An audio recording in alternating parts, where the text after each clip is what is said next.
Hi friends, welcome back to Nandu's lifestyle channel. இன்னைக்கு நம்ம சேனல்ல என்ன லஞ்ச்னு பார்ப்போம். சுட சுட ரைஸ். என்ன இன்னைக்கு கப் வச்சிருக்கேன்னு பாத்தீங்களா? காரணம் இருக்கு. சுட சுட ரைஸ். சூப் பவுல்ல 2 கரண்டி சுட சுட ரைஸ். கொஞ்சமா இந்த ரைஸ் சூப்பர்ப்பா. சுட சுட செம ஹாட்டா சுட சுட நான் ரைஸ் வச்சிருக்கேன். இதுக்கு இன்னைக்கு பூண்டு போட்டு ரெடிமேட் வத்த குழம்பு. பூண்டு போட்டு இந்த ரெடிமேட் வத்த குழம்பு ஒரு 6 மாசத்துக்கு கெட்டு போகாத வத்த குழம்பு நான் அப்போ எடுத்து சூடு பண்ணிக்குவேன். அதோட ரெசிபி வீடியோ உங்களுக்கு நான் போடுறேன். சுட சுட பூண்டு குழம்பு. ஓகேவா? சுட சுட பூண்டு குழம்பு. நெக்ஸ்ட் இந்த பூண்டு குழம்புக்கு மேட்சா வத்தல். அடுத்தது இந்த பவுல் என்ன இருக்கு தெரியுமா? தேங்காய் பால்.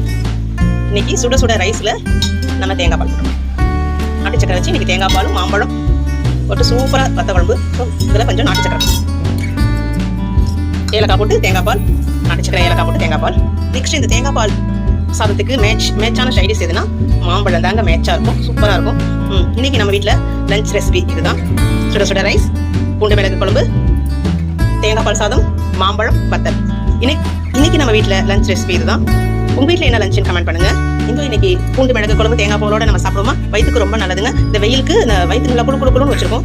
ஸோ இந்த வீடியோ உங்களுக்கு பிடிச்சா லைக் பண்ணுங்க, ஷேர் பண்ணுங்க, கமெண்ட் பண்ணுங்க, கண்டிப்பா சப்ஸ்கிரைப் பண்ணுங்க நண்பர்களே. தேங்க்யூ. அது மட்டும் இல்ல ஃப்ரெண்ட்ஸ், இன்னைக்கு நம்ம Day 10 லஞ்ச் ரெசிபி சேலஞ்ச் இன்னையோட முடியுது. நம்ம அடுத்த சேலஞ்சில் சந்திப்போம். தேங்க்யூ.